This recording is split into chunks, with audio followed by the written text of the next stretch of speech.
سورۃ الاعراف کی آیت نمبر 94 سورۃ الاعراف کا 12واں رکوع اور 9ویں پارے کا دوسرا رکوع۔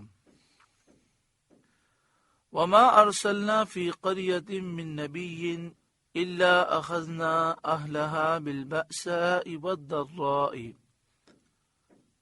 اور نہ بھیجا ہم نے کسی بستی میں کوئی نبی مگر یہ کہ اس کے لوگوں کو سختی اور تکلیف میں پکڑا۔ یعنی جب کبھی کسی بستی میں ہم نے نبی کو بھیجا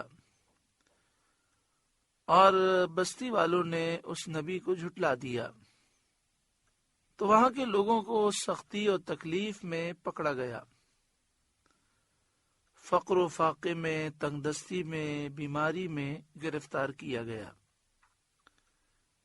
لعلہم یضرعون، کہ وہ کسی طرح زاری کریں، تکبر چھوڑ دیں، توبہ کریں، اللہ کے حکم کے فرمانبردار بن جائیں۔ اس آیت کریمہ سے معلوم ہوا کہ جب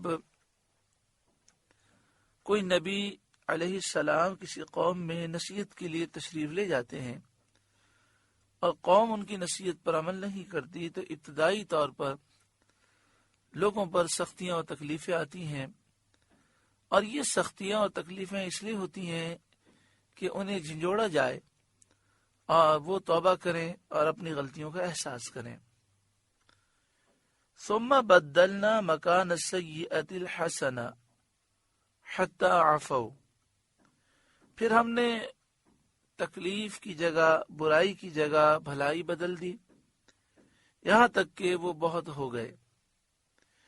یعنی سختی اور تکلیف کے بعد راحت، آرام، آسائش پہنچا دی گئیں، بدنی اور مالی نعمتیں مل گئیں۔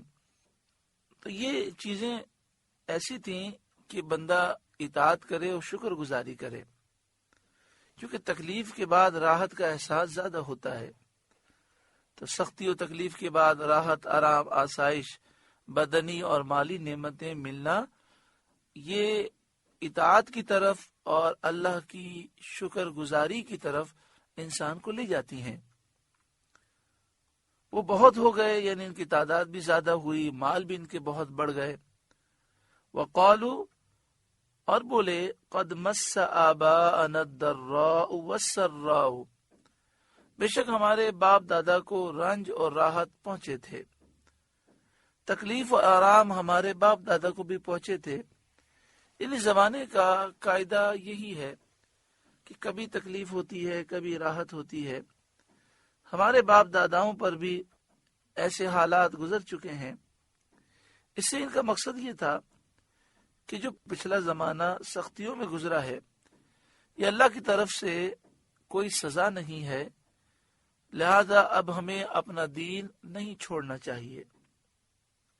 یعنی نہ ان لوگوں نے شدت، تکلیف، مصیبت سے کچھ نصیحت حاصل کی، اور نہ ہی راحت آرام سے ان میں کوئی شکر کا اور اطاعت کا جذبہ پیدا ہوا، وہ غفلت ہی میں رہے۔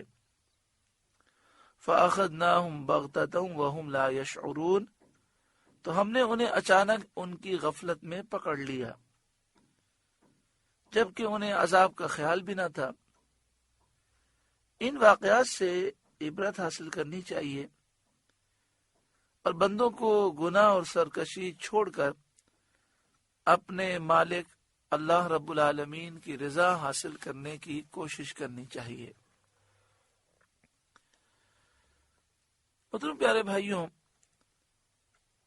یہ تو کافروں کا حال ہے۔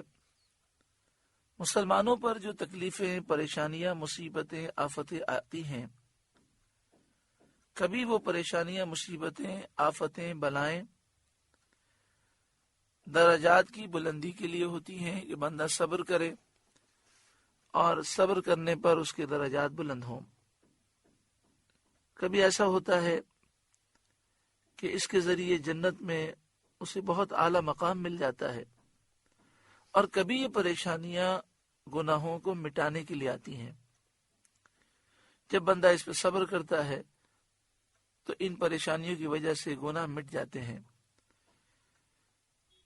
یہ بات یاد رکھیں کہ جب بھی انسان کو پریشانی پہنچے تو اسے بیدار ہو جانا چاہیے، اپنا محاسبہ کرنا چاہیے، اور اگر وہ کسی گناہ میں مبتلا ہے تو فوراً توبہ کرے کہ پریشانیاں، مصیبتیں، گناہوں کی نحوست بھی ہو سکتی ہے۔ اکثر ایسا ہوتا ہے کہ گناہوں کی نحوستیں پریشانیوں، مصیبتوں میں ظاہر ہوتی ہیں، اور جب اللہ تعالیٰ نعمتیں دے تو اس وقت انسان کو زیادہ شکر کا احساس ہونا چاہیے۔ جو رب نعمت دے سکتا ہے وہ نعمت لے بھی سکتا ہے۔ مسلمانوں کا معمول عام طور پر یہ ہے کہ جب وہ پریشان ہوتے ہیں تو توبہ استغفار کرتے ہیں، اللہ کو یاد بھی کرتے ہیں اور نیکی کی طرف مائل ہوتے ہیں۔